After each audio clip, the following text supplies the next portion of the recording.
Have you read these 5 banned books?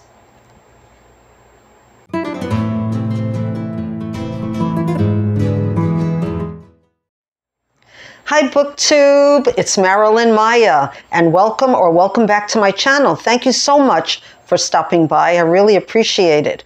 Today I'm doing a special series that might be more than 2, 3. I don't know. It's based on the book that I took out that I found out was a young adult book, which was really fascinating to me. And it's just banned books, the world's most controversial books, past and present. And I thought I would do a video on the 5 banned books, and if you've read them, or let me know other banned books, because it was so interesting to read this and find out the history of banned books and some books that I've read that were banned that I didn't even know. The first book I'm going to talk about, I'm going to have over here because I don't own a copy yet.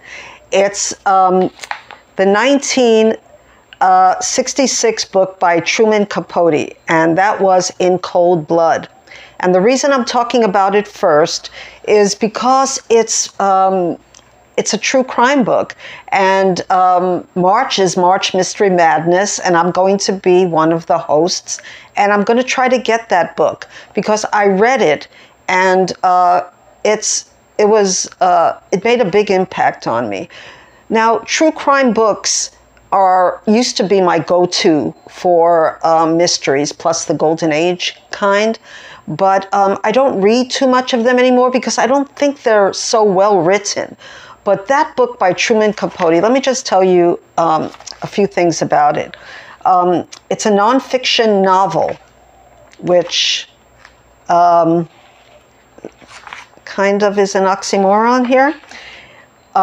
It was thought to be one of the first nonfiction novels, or not autofiction, it was nonfiction. But then I read that there's always someone who comes before. So it details the 1959 murders of 4 members of the Clutter family in the small farming community of Holcomb, Kansas. Capote learned of the quadruple murder before the killers were captured, and he traveled to Kansas to write about the crime. And this is a fascinating fact. He was accompanied by his childhood friend and fellow author Harper Lee, who wrote To Kill a Mockingbird. So these are Southern authors, yet the crime was committed in the Midwest. They interviewed residents and investigators assigned to the case. Excuse me. And took thousands of pages of notes. Killers Richard Hickok and Perry Smith were arrested 6 weeks after the murders and later executed by the state of Kansas. Capote ultimately spent 6 years working on the book. In Cold Blood was an instant success and the second best-selling true crime book in history. Can you guess what the best selling crime mystery was? Okay, let me know. But it's another book that I thought was fascinating, and that was Helter Skelter by Vincent Bugliosi in 1974 about the Charles Manson murders. So I thought those were fascinating because those were both well-written true crime books. And believe me, I've read books that weren't well-written about many true crimes. Now it's more like the true crime industry is turning into podcasts more than they are books. But I think that's a mistake too, because well-written true crime books are always going to be a genre that mystery readers read. Not all, but some. So how was it banned? So it says here that 2011, the District of Columbia tried to stop the book from being studied because of its violence. And one person on the board, Mary Bogut, said, "I think chilling is far too benign a word to use."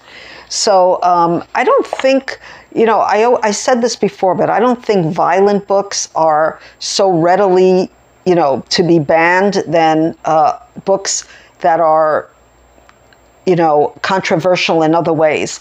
So that's in cold blood. Now we're going to go back to an earlier time, and that would be Grimm's fairy tales. And I'll try to get a copy over here, cover. So most of the world's favorite fairy tales, including Hansel and Gretel, Cinderella, Little Red Riding Hood, Rapunzel, Sleeping Beauty, and Snow White and the Seven Dwarfs, are German folk tales gathered and published by brothers Jacob and Wilhelm Grimm in the early 19th century. By the time the seventh and final edition of the book came out in 1857, it was known in English-speaking countries as Grimm's Fairy Tales. And in the 50s, I read many fairy tales that were quite frightening, but they were not banned. So it says, a lecturer from Glasgow University says in 2019, when I teach my Grimm's fairy tale class, I always say some of the material contains child abuse, incest, and other violent materials. So the only time that this became an issue with the public was after World War II.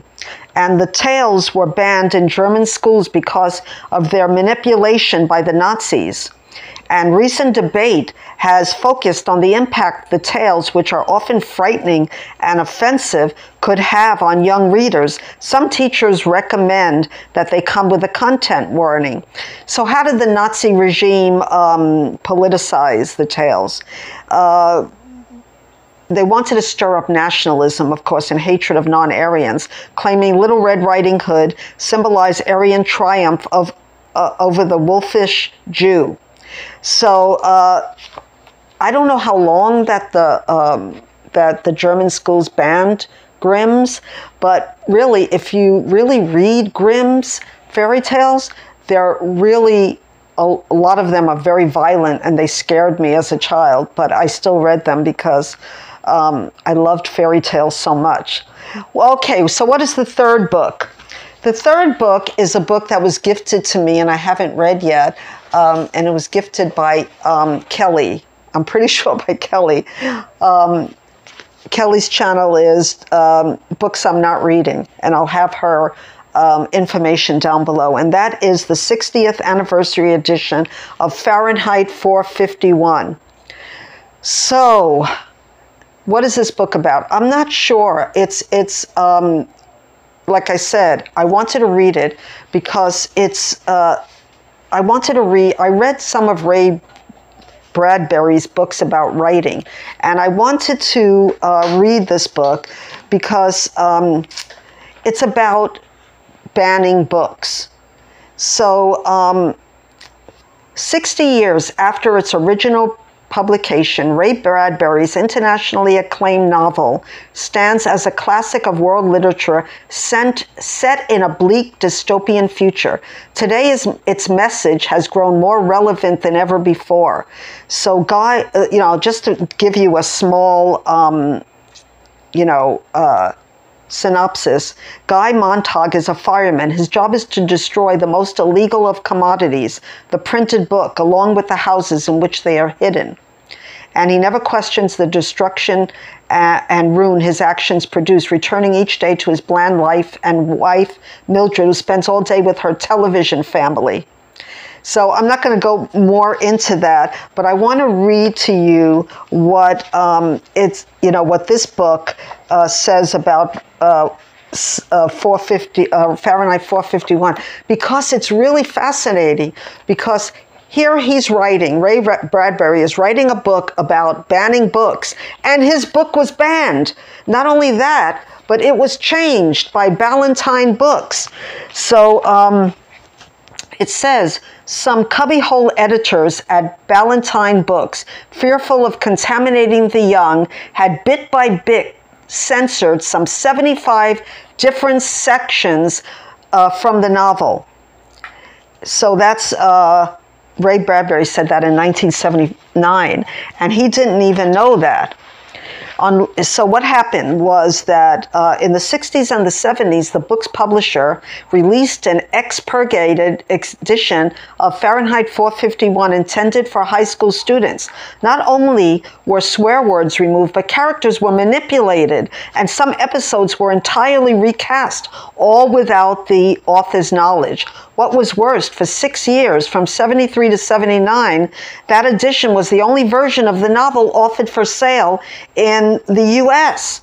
On learning of this edition from a friend, he demanded that it be withdrawn in 1980. And the original edition was back in print, stating in the coda, "There is more than one way to burn a book." And I think that was fascinating, and it made me want to read this sooner than later. And it's, on my high priority TBR this year to read Fahrenheit 451. Just an aside, it has a new introduction by Neil Gaiman, who I never heard of before, but he's a favorite, he might be science fiction or fantasy author that a lot of booktubers talk about. So that the fact that he wrote an introduction makes me more interested to read it. Okay, so have you read any of these books yet? The next book I'm going to talk about, the fourth book, is A Raisin in the Sun.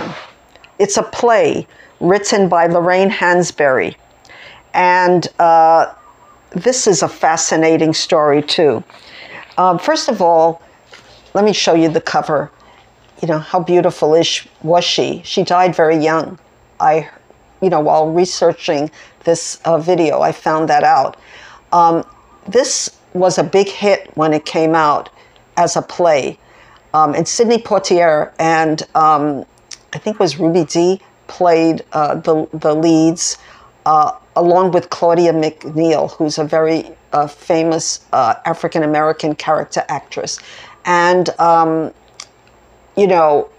I saw the play.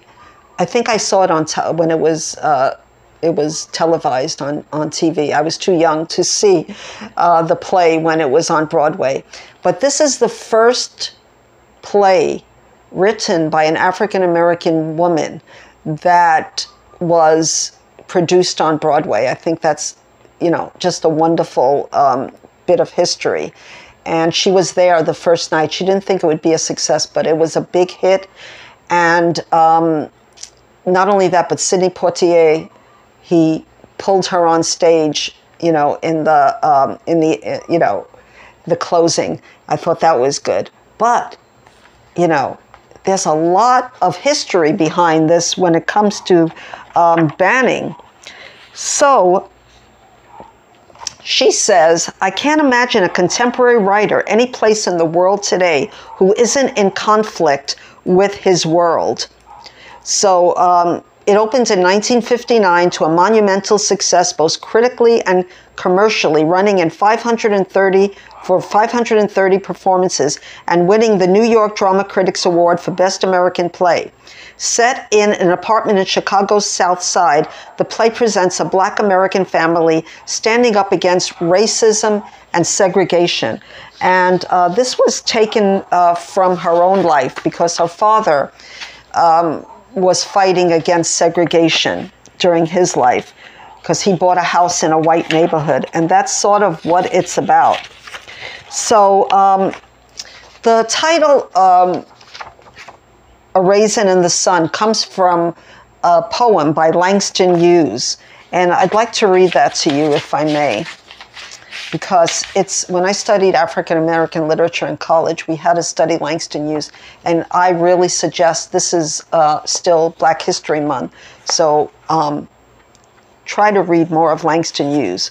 What happens to a dream deferred? Does it dry up like a raisin in the sun, or fester like a sore and then run? Does it sink like rotten meat, or crust and sugar over like a syrupy sweet? Maybe it just sags like a heavy load, or does it explode? I think it's just a wonderful poem with so much feeling and meaning. And Yeah, I love Langston Hughes. So again, what I wrote was that it tells the story of a black family's experience in South Chicago as they attempt to improve their financial circumstances with an insurance payout following the death of the father, and deals with matter of housing discrimination, racism, and assimilation. The New York Drama's Critic named it Best Play in '59, and in recent years, publications have listed it among the best plays ever written. Now that's really something. Hansberry noted that her play introduced details of black life to the overwhelmingly white Broadway audiences, while director Richards observed that it was the first play to which large numbers of black people were drawn. And the play's text has been repeatedly challenged in schools for raising topics such as racial conflict, feminism, and abortion. And there's something else that I found, when I read this, that I found very, that I wouldn't have known. Now, Loraine Hansberry never came out as a lesbian, but the play fell foul of New Hampshire's Merrimack School Board's prohibition of alternative lifestyle instruction policy, banning the teaching of materials that encouraged same-sex relationships or were written by LGBTQ plus writers.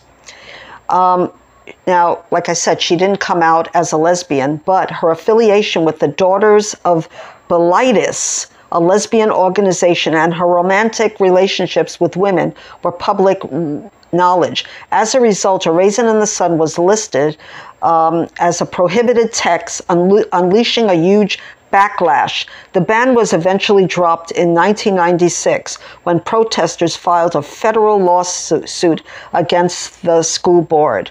So this is interesting in more ways than one.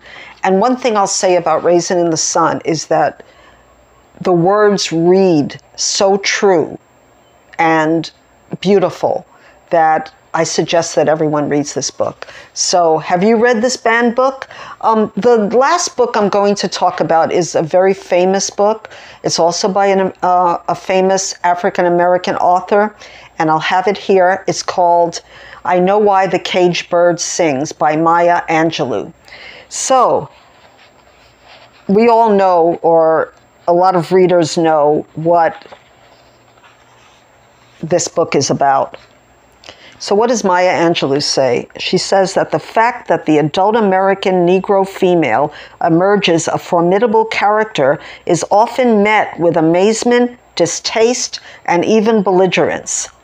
So Maya Angelou wrote 7 autobiographies, and this was the most famous one that she wrote. And I read this a long time ago. I wasn't in school though, but I read this, and it just is such a true, heartbreaking, but ultimately positive book. The book chronicles her life from age 3 through 16, recounting an unsettled and sometimes traumatic childhood that includes rape and racism. It became one of the most widely read and taught books written by African American women. And yes, this, in fact, of all the books that were presented in this book, Banned Books, this had the most information about it. Usually they were 1 pages, but this is 3 pages and has a beautiful picture of Maya Angelou and a quote from her. And it says, "Let me tell so much truth. I want to tell the truth in my work. The truth will lead me to all." How was it banned? How wasn't it banned? In 2009, Angelou publicly addressed the attempted censorship of her work, saying many times, "My books are banned by people who never read 2 sentences." It says here that responses to the litany of complaints have varied over the years. Many school boards reject challenges, citing the memoir's literary merit. Others have conceded the novel contains difficult subjects that may not be appropriate for younger children. So in 2009, Ocean View School District in California restricted pupils' access to copies in the school library by requiring parental permission. Objections to the author's portrayal of the white people she encountered in her grandmother's general store were also raised by some groups of white parents. Are we surprised? In 1983, the Alabama State Textbook Committee received internal complaints from members who claimed the work promoted bitterness and hatred against whites. The alleged anti-white tone of Caged Bird led to it being temporarily removed from Maryland's Anne Arundel County school curriculum, though it was eventually returned to classrooms. Yeah, and yet Mein Kampf was still available. Caged Bird is brutally honest, I will say that, and it reveals a childhood filled with horrifying abuse at the hands of her divorced mother and her partners. A survivor of molestation, rape, and even attempted murder, Angelou faced her struggles while writing down the events. I stayed half drunk in the afternoon and cried all night. So, someone, who was trying to ban this book says that it's a lurid tale of sexual perversion. This was in 1994, the Colorado School Board. And this says it promotes cohabitation and rape. 1995 Florida School Board. I mean, how can anyone say that it promotes that? She's telling her story, her true, brutal, but uplifting at the end story. And she did get pregnant as a teenager, so I think that's where the cohabitation comes from, or it could be other instances in the book. But, Maya Angelou was a wonderful person, in general, and I was very fortunate to meet her in the 90s. I'm trying to say, was it the 80s or the 90s? It was in the late 80s, and she used to do, she would go on speaking tours, and I was able to meet her. And I was going through a very hard time around that time, and she sat down and talked to me. And just for a minute, because she was rushed out, but she was very kind. She put her hand on me because some of the things she said brought back my past, made me cry.